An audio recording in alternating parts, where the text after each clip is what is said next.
As a formerly avid watcher of the UK TV series Top Gear, ever since I was a teenager, all I wanted was a rear-wheel drive car with a V6 engine and a paddle shift gearbox. So as soon as I could afford it in my 20s, I ended up buying myself a second-hand Lexus IS250.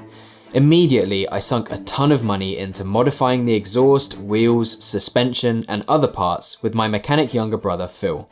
However, as I started to focus in on my career and my future, I started learning more about the drastic benefits of compound interest and the importance of understanding the points of diminishing returns. So the numbers and compromises of car ownership started to become difficult to ignore. This video is brought to you by the Ridge Wallet. This wallet comes with a lifetime warranty and is a great minimalist, compact, non-leather alternative for bulky traditional wallets. Get 10% off today with free worldwide shipping and returns by going to ridge.com/Daniel using the link in the description. Back in 2016, when I bought this car, I actually thought I was being quite responsible and sensible with my finances. I never took out loans, and I carefully researched and purchased a car that was the most reliable and affordable and suitable for my specific and somewhat indulgent criteria. Despite how great I still think it looks, my car was 10 years old when I bought it and only cost £4,500 at the time of purchase, which in the grand scheme of things is really quite reasonable for a quote-quote fancy grown-up car from a quote-quote luxury car brand. But for a fairly recent master's graduate, that was quite a big upfront cost compared to the cheaper and more ordinary cars that I'd owned in the past. Either way, I used it for work and days out, and it was great. It sounded great, it felt great. The thing is, a question kept popping into my head, which was, how much is this thing actually costing me on a journey by journey basis? So I started doing the numbers, and here's what I found. For a 29-year-old living in London, it costs £598 to insure this particular make and model per year, which works out to be roughly £50 per month. However, because it isn't very environmentally friendly, it also costs £28.50 per month to tax, which isn't great.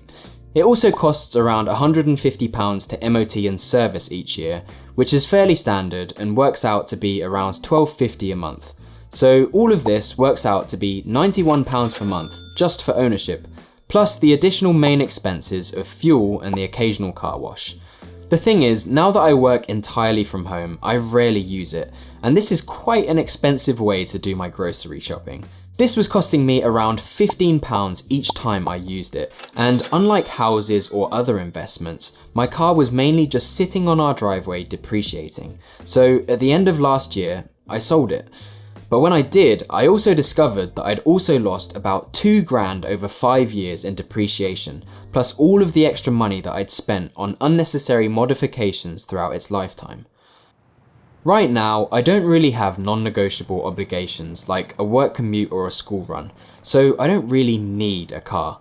And this is especially true because we have family members who would happily let us use their cars if we don't mind chipping in with the expenses. Even though my car wasn't all that expensive, it got me thinking about how normal it has become to spend way more than you need to on vehicle ownership, and how much it can really screw you over in the long term. All of this is making me realise that car ownership is often a massive, overlooked and unnecessary financial burden to take on that somehow has become normalised. Even though we've been sold the idea that a fancy car will make you more popular, more successful and more happy, it doesn't really, especially when you consider how much it takes from you when you're not in a position to afford it. The question I'm really trying to ask is it worth going into debt for? Is it worth the time I'd have to spend working and saving for it? What compromises would the additional time working bring? And if I decided not to get one, how much additional time might I have to spend on the things that I really wanted? Perhaps you'd have the time for that side hustle that you always wanted to work on, or the time to start taking your health and physique as seriously as you probably should be. And in my experience, I can't help but think that if I had never dropped down to a 4-day work week instead of 5 this past year, it might have been the difference between my side hustle of this YouTube channel blowing up or blowing over. So with 5 years worth of architectural student loans still to pay off plus a small mortgage, we're now planning to see how long we can go carless for, just to see if we can make it work. And with the reduced expenditure, it should give us even more time to pour into the things that really matter to us, like family, friendships, purpose, and fulfillment. However, if this experiment is also a complete failure, there are a few rules that I've come up with to make sure that my future car purchases don't screw me over quite so badly. Buy the tool for the job, not the status symbol for your ego. I realise now that perhaps my saloon-style car choice was a mistake, as even though they look grown up, they generally aren't that versatile.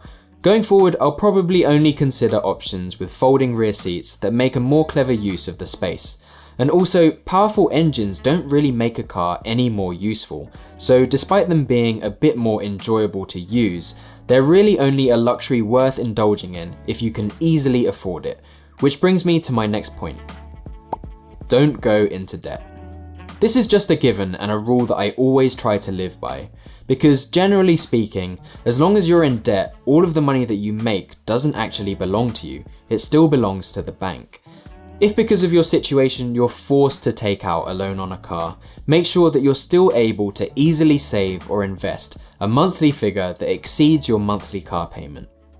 You can only afford it if you can buy it twice. This is also just another great rule to live by for all purchases so that we never find ourselves in a pinch.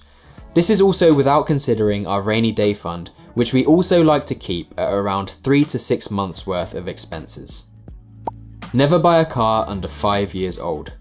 Fortunately, I've never made this mistake before, but it's worth reiterating as cars lose approximately 63% of their value in depreciation alone in the first 5 years. So cars that are 5 years old or older tend to be the sweet spot, depending on the make and model and whether or not you have a mechanic younger brother to hand. Consider moving instead of commuting. Finally, after considering all of the additional costs and the anxiety involved in car ownership, I found that I'll probably save more money and most importantly more time by moving closer to my workplace or simply changing jobs, which is something that I definitely plan to bear in mind whilst moving forward with my career. This is as it cuts out the necessity of car ownership almost completely, as well as all of the associated costs and stresses involved. Seeing as our situation has changed so much in 2020, going almost completely car-free seems to be a bit of a no-brainer now. And since selling my car at the end of the year, I've realised that I now feel so much lighter without the hidden burden and anxiety of car ownership. So really, I've come to a conclusion now that I'm probably going to start treating cars a little bit more like tools, as luxury car ownership really only gives you anxiety and a false sense of status in exchange for the additional thrill and comfort from driving, which is completely fine if you can afford it, but perhaps not so much if you can't. Finally, the big thing that pushed me over the edge is just seeing the clear benefits of cycling more. Despite wearing a helmet being not quite as flattering as exiting a brand new Mercedes, I'm beginning to realise that cycling is free, environmentally friendly, and is likely to keep you in better shape. And in case I find that I don't want to pull up to every destination dripping in sweat, e-bikes are now so easy to get a hold of, as they're becoming an increasingly more affordable, tax-free and insurance-free alternative to driving a car. Anyway, in theory, I've somehow managed to convince myself that all of this sounds great, but we'll see how it goes in reality when I have to face cycling in the torrential rain and cold. But other than that, I'm pretty optimistic. But I mean, who knows, perhaps in a few years we will have to settle for a really cheap and simple used car. But either way, I think the experiment will have been worth it, just as another way to see how we can live a little bit better with a little bit less. If you've also recently radically downsized your vehicle expenses for similar reasons to mine, I'd love to hear your thoughts in the comment section below. And in case you're interested in some of the things that I've been reading that led me to this rather drastic decision, I've left a few breadcrumbs below of things I found to be kind of inspiring. Once again, thank you guys so much for watching, and I will see you in the next one.